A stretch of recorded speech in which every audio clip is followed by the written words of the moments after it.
Hi friends, welcome back to channel Auto Space और मैं हूं सुरजीत। ऑटो स्पेस चैनल में आपका स्वागत करता हूं। आज हम लोग इस वीडियो में डिस्कस करेंगे electro hydraulic power steering system के बारे में। तो आप जानते होंगे स्टीयरिंग सिस्टम के बारे में, जैसा काफी सारे स्टीयरिंग सिस्टम है, जैसा मैकेनिकल स्टीयरिंग सिस्टम है, हाइड्रोलिक स्टीयरिंग सिस्टम है, hydraulic assisted mechanical steering system है, और ये जो अपडेट वर्जन जो आया है electro hydraulic power steering system, जो कि मैक्सिमम तरह आपको कार सेगमेंट में या छोटा व्हीकल्स में यूज होते हैं। ये जो स्टीयरिंग सिस्टम है ये हेवी व्हीकल्स में हमारा यूज नहीं होता ज्यादातर। पहले जो मैकेनिकल स्टीयरिंग सिस्टम था उसमें सारे मैकेनिकल लिंकेज के द्वारा स्टीयरिंग ऑपरेशन होता था, यानी उसमें आप ड्राइवर को ज्यादा फोर्स लगाना पड़ता है या गाड़ी को दाएं या बाएं मूव करने के लिए। तो मैकेनिकल स्टीयरिंग में जितना ड्राइवर को एफर्ट या फोर्स लग रहा था स्टीयरिंग को घुमाने के लिए, उसको कम करने के लिए आपको हाइड्रोलिक सिस्टम लाया गया। तो मैकेनिकल स्टीयरिंग सिस्टम के साथ हाइड्रोलिक को अटैच किया उसमें। तो हाइड्रोलिक या पावर स्टीयरिंग सिस्टम में एडिशनल कंपोनेंट या पार्ट क्या रहते हैं, उसमें आपको स्टीयरिंग फ्लूइड या स्टीयरिंग ऑयल आ जाता है, और उसके साथ साथ स्टीयरिंग ऑयल को प्रेशराइज्ड बना के पावर स्टीयरिंग सिस्टम में भेजने के लिए आपको एक पंप रहता है, जो हाइड्रोलिक पंप, जो कि स्टीयरिंग ऑयल को प्रेशराइज्ड बना के आपको सिस्टम में भेजे, तब जाके आपको स्टीयरिंग घुमाने का जो एफर्ट है वो एफर्ट बहुत ही कम हो जाता है। अब इजीली स्टीयरिंग लेफ्ट या राइट आप घुमा सकते हैं। तो ये जो electro hydraulic power steering system है, इस सिस्टम के साथ उस सिस्टम का क्या डिफरेंस है। जैसा हाइड्रोलिक स्टीयरिंग में क्या होता है, हाइड्रोलिक पंप को घुमाने के लिए इंजन का कुछ पावर लॉसेस होते हैं, और ये जो electro hydraulic power steering system है इसमें आपको हाइड्रोलिक पंप को घुमाने के लिए इंजन का कुछ पावर का जरूरत नहीं पड़ता। यानी इस पंप को घुमाने के लिए अब गाड़ी का जो इलेक्ट्रिक सिस्टम है, यानी बैटरी वोल्टेज से ये पंप ऑपरेट होते हैं। उसके कारण क्या होता है, इसका सिस्टम में आपको इंजन का एक्सेस पावर लॉस नहीं होता है, सो गाड़ी का जो फ्यूल एफिशिएंसी है वो काफी हाई मिलता है। तो आज हम लोग जान लेंगे इस वीडियो से जो electro hydraulic power steering system कैसे काम करते हैं, इसका कंस्ट्रक्शन किस तरह का रहता है। तो चलिए वीडियो को शुरू करते हैं। तो शुरुआत में आपको बता दें ये जो स्टीयरिंग सिस्टम है उसको क्या क्या कंपोनेंट रहता है, कैसे कनेक्शन रहता है। उसके अंदर एक स्टीयरिंग व्हील, देन उस लिंकेज है, स्टीयरिंग व्हील का जो लिंकेज है उसके साथ आपको रहेगा एक टॉर्क सेंसर रहता है, और टॉर्क सेंसर के नीचे रहता है रैक एंड पिनियन, जो कि कनेक्ट रहता है एक गियर के साथ दूसरा गियर, रैक एंड पिनियन।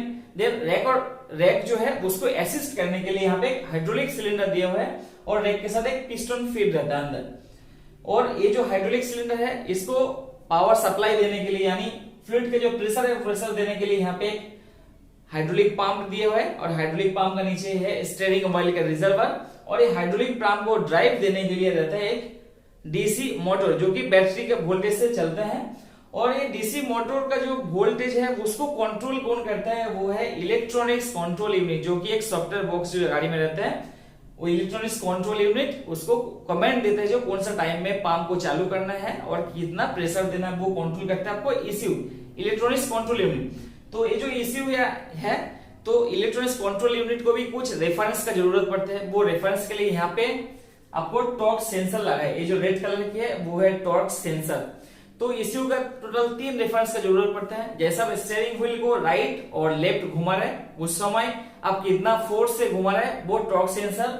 जैसा स्टीयरिंग व्हील को लेफ्ट साइड में मूव किया यानी घुमाया, तो टॉर्क सेंसर ईसीयू को सिग्नल देता है जो ड्राइवर स्टीयरिंग व्हील को लेफ्ट साइड में घुमाया और कितना फोर्स में घुमाया, तब जितना फोर्स से घुमा रहा है वो इसको सेंस करेगा ईसीयू को जो इतना फोर्स से घुमा रहा है। और आपका जो स्टीयरिंग व्हील है उसको कितना डिग्री मूव किया आपने, यानी आप 90 डिग्री मूव किया या फुल 360 डिग्री मूव किया, तो कितना स्टीयरिंग का जो एंगल चेंज हुआ, वो एंगल कितना चेंज हुआ, वो इस ईसीयू को सिग्नल भेजते हैं। देन ईसीयू को और एक सिग्नल की जरूरत पड़ता है, वो है व्हीकल स्पीड सेंसर।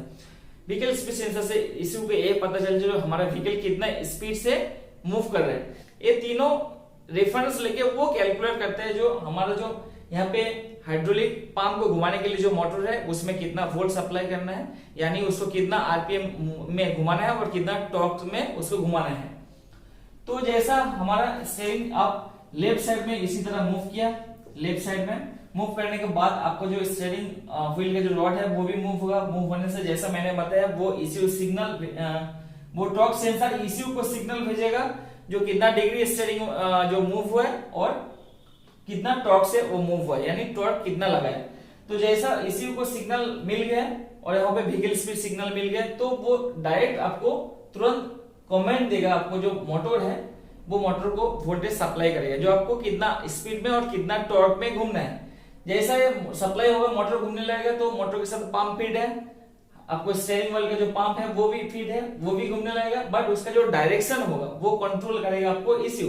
अगर आप लेफ्ट साइड में स्टीयरिंग व्हील को मूव किया तो ये ऑयल सप्लाई होगा आपको इसी तरह, इसी सप्लाई लाइन से ऑयल सप्लाई होगा, आगे हाइड्रोलिक सिलेंडर के अंदर ऑयल ऐसा प्रेशराइज करेगा आपको पिस्टन को। तो आप लेफ्ट साइड में घुमा रहे हैं और रैक को घूम यानी मूव होने में असिस्ट करेगा आपको हाइड्रोलिक जो सिलेंडर है वो। तो जैसा ऑयल प्रेशराइज पिस्टन के ऊपर प्रेशर क्रिएट करेगा तो रैक उस तरफ मूव होगा, आपको जो लेफ्ट साइड में स्टीयरिंग जो घुमा रहे हैं वो बहुत ही इजी और कंफर्ट होगा। तो ये जो हाइड्रोलिक और इलेक्ट्रिकल जो भी सिस्टम है आपको स्टीयरिंग व्हील घुमाने में असिस्ट करने के लिए, यानी आपको स्टीयरिंग व्हील जो घुमा रहे हैं, अगर ये सिस्टम नहीं रहेगा तो मैकेनिकल सिस्टम में क्या होता था, आपको स्टीयरिंग व्हील घुमाने के लिए काफी फोर्स लगाना पड़ता था। तो वो जो फोर्स है उसको कम करने के लिए जो हाइड्रोलिक या इलेक्ट्रिकल जो सिस्टम है वो इनबिल्ट किया गया गाड़ी में। तो ये हो गया लेफ्ट साइड में। जैसा हम राइट साइड में स्टीयरिंग व्हील को घुमा रहे हैं, सेम आपको टॉर्क सेंसर जो है वो इसी को सिग्नल भेजेगा, कितना फोर्स लग रहा है स्टीयरिंग व्हील घुमाने को, वो फोर्स कैलकुलेट करके इसको भेजेगा, प्लस स्टीयरिंग व्हील का जो एंगल चेंज हुआ, कितना एंगल चेंज हुआ वो भी सिग्नल इसी को भेजेगा। उसी हिसाब से इसी को कैलकुलेट करेगा आपको मोटर को कितने स्पीड में घुमाना है और पंप का डायरेक्शन क्या रहेगा।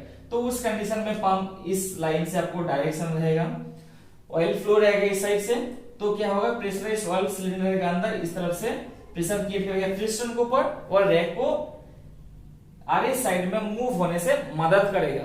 तो आपको स्टीयरिंग व्हील जो घूम रहे हैं बहुत ही कंफर्टली और इजीली घूम जाएगा। और आप एक बात सोचते होंगे, जो स्टीयरिंग ये जो electro hydraulic power steering system जो है, इसमें जैसा मैं बता रहा हूं आपको स्टीयरिंग व्हील घुमाने से ये जो टॉर्क सेंसर है वो आपको सिग्नल भेजेगा ECU में, ECU सिग्नल भेजेगा पंप में, देन आपको स्टीयरिंग इजी होगा। तो ये सिस्टम काफी लंबा प्रोसेस है, बिल्कुल ऐसा नहीं है। इलेक्ट्रॉनिक्स जो सिग्नल सिस्टम है वो बहुत ही फ्रिक्शन ऑफ सेकंड के अंदर काम करते हैं।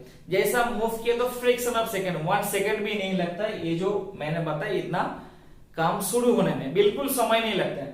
और जैसा मैंने शुरुआत में बताया था, ये जो इलेक्ट्रोहाइड्रोलिक पावर स्टीयरिंग सिस्टम है उसमें ये जो पंप है या आपको जो स्टीयरिंग हाइड्रोलिक जो पंप है उसको ड्राइव देने के लिए कहां से ड्राइव मिल रहा है, डायरेक्ट आपको बैटरी वोल्टेज से, जो कि कंट्रोल कर रहा है आपको इलेक्ट्रॉनिक्स कंट्रोल यूनिट। इसके लिए आपको डायरेक्ट इंजन से पावर लेने का जरूरत नहीं पड़ता है। सो इसमें क्या होता है, आपको फ्यूल एफिशिएंसी जो है काफी हाई होता है। और ये सिस्टम में एक और एडवांटेज बहुत ही अच्छा है, वो है कि जैसे हमारा टॉर्क सेंसर फेलियर हो गया या टॉर्क सेंसर माल फंक्शन कर रहा है और हमारा जो मोटर है या हाइड्रोलिक पंप जो है वो बराबर काम नहीं कर रहा है, तो उसके लिए क्या है, एक फॉल्ट कोड क्रिएट होता है, इलेक्ट्रॉनिक सिग्नल के द्वारा एक कोड क्रिएट होता है। तो हमको इंस्ट्रूमेंट क्लास या पैनल बोर्ड में इजीली पता चल जाता है जो हमारा कौन सा पार्ट में या कौन सा कंपोनेंट में प्रॉब्लम आ रहा है या बराबर काम नहीं कर रहा है। जैसा टॉर्क सेंसर बराबर काम नहीं कर रहा है, व्हीकल स्पीड सेंसर काम नहीं कर रहा है, या मोटर में कुछ मालफंक्शन हुआ है, या हाइड्रोलिक पंप बराबर रोटेट नहीं हो रहा है,